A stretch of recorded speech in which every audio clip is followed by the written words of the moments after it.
Pernah nggak sih kamu ngerasa kalau mainan yang kamu punya itu kayak punya nyawa atau kehidupan sendiri? Buat kamu yang tumbuh besar di awal tahun 2000-an pasti paham banget deh sama perasaan ini. Apalagi kalau dulu kamu punya yang namanya Digivice. Soalnya benda kecil ini tuh bukan cuma sekedar mainan yang dipencet-pencet doang, tapi harus kita urus, kita kasih makan, dan kita perhatiin tiap hari. Nah, di video kali ini kita bakal bahas gimana caranya si Digivice ini bisa kerasa hidup. Kita juga bakal bongkar gimana cara kerjanya, sampai nyari tahu alasan kenapa pengalaman main benda kecil ini masih nempel banget di ingatan kita sampai sekarang.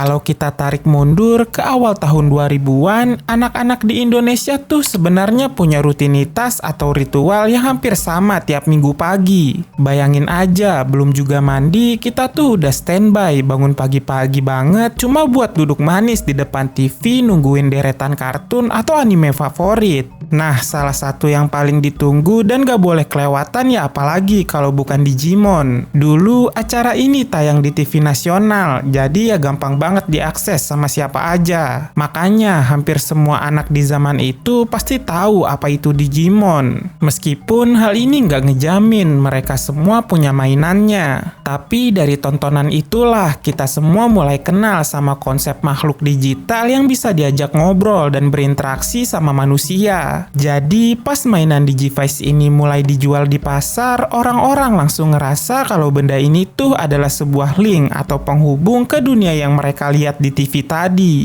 Walaupun bentuknya simple, tapi mainan ini punya layar kecil yang bisa nampilin karakter atau monster yang bisa gerak-gerak, bahkan berubah bentuk. Hal inilah yang bikin Digivice nggak kerasa kayak benda mati, tapi seolah-olah ada sesuatu yang aktif dan hidup di dalamnya. Nah, sebelum Digimon ini meledak di mana-mana, sebenarnya udah ada konsep serupa yang kita kenal sebagai virtual pet. Salah satu yang paling legendaris ya apalagi kalau bukan Tamagotchi, yang kebetulan emang sama-sama dibikin sama Bandai. Tapi ada satu hal unik nih.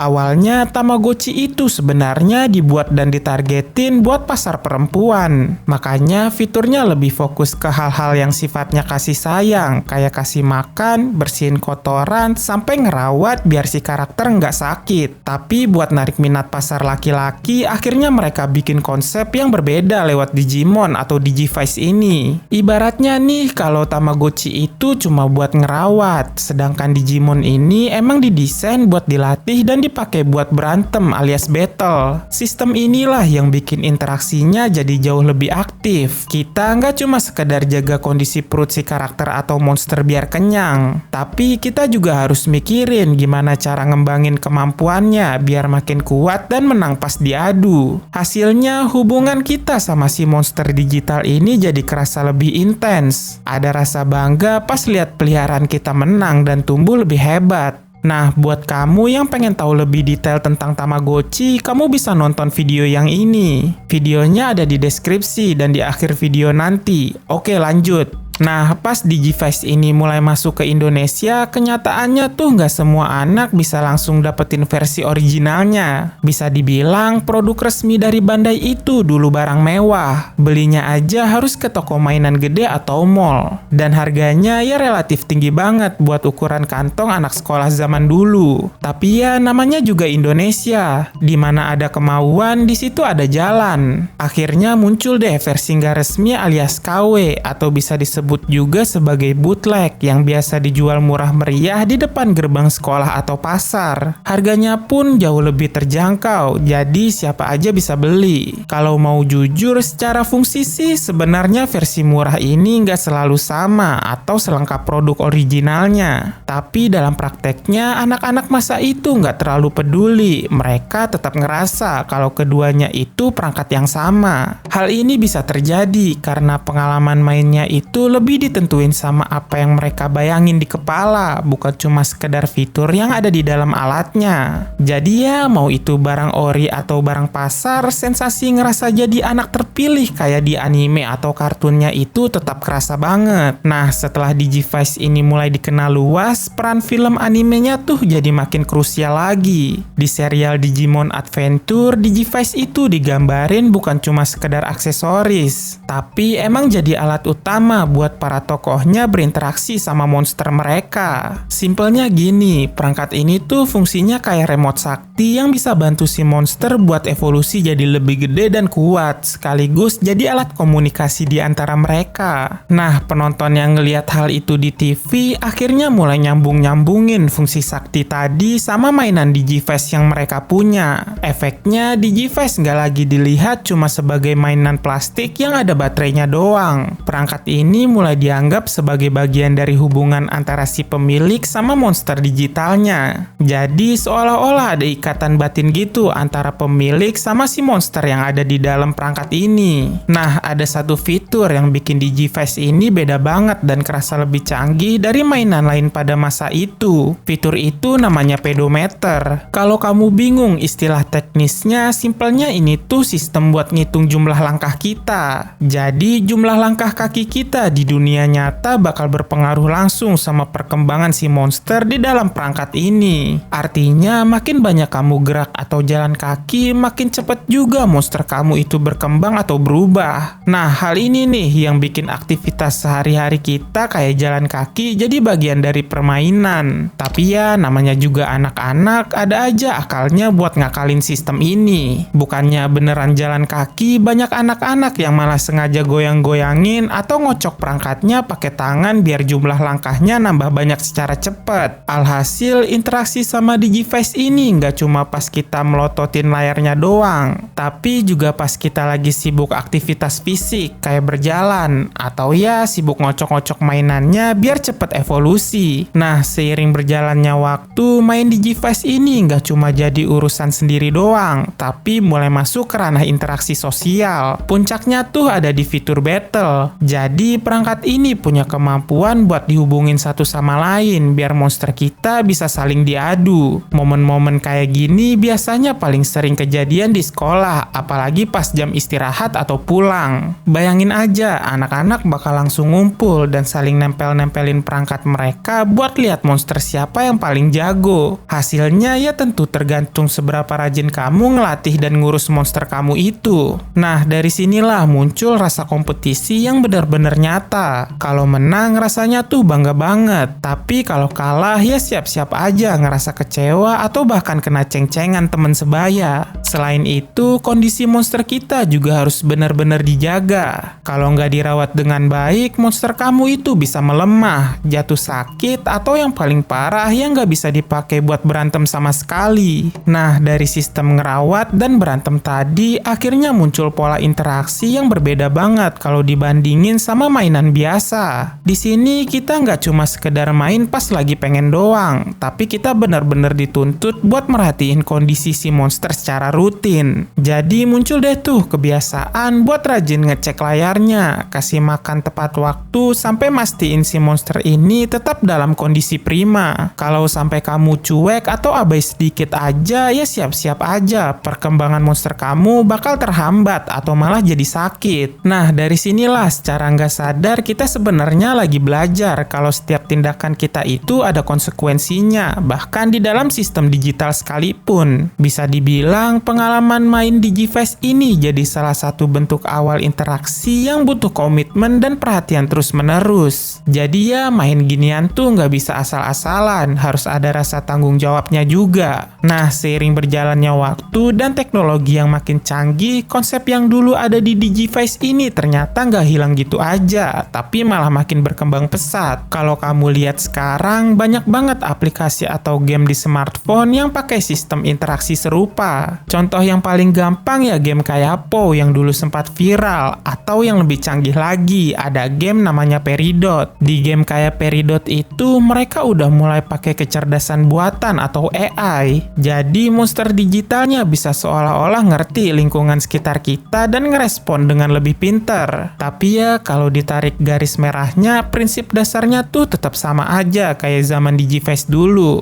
Bedanya cuma di masalah kecanggihan teknologinya aja. Kalau dulu cuma layar hitam putih dan bunyi bip doang, sekarang tampilannya udah makin realistis dan kompleks. Nah, sekarang ini Digivice nggak cuma dianggap sebagai mainan jadul yang berdebu di gudang doang. Bandai pun pinter, mereka mulai ngerilis versi baru yang fiturnya jauh lebih modern. Layarnya udah berwarna, nggak perlu repot beli baterai kancing lagi karena tinggal di charge, dan masih banyak fitur tambahan lainnya yang bikin makin betah mainnya. Tapi jangan salah, produk-produk baru ini sebenarnya nggak ditujuin buat anak kecil zaman sekarang, melainkan buat orang-orang yang dulu pernah punya Digivice, alias kita-kita yang sekarang udah pada dewasa. Fenomena ini ngebuktiin kalau Digivice itu masih punya nilai spesial buat generasi yang pernah ngerasain serunya nungguin monster kesayangannya berubah atau berevolusi. Jadi ya, ini bukan sekedar soal mainan plastik lagi, tapi soal kenangan dan ikatan batin yang masih terus dijaga sampai sekarang.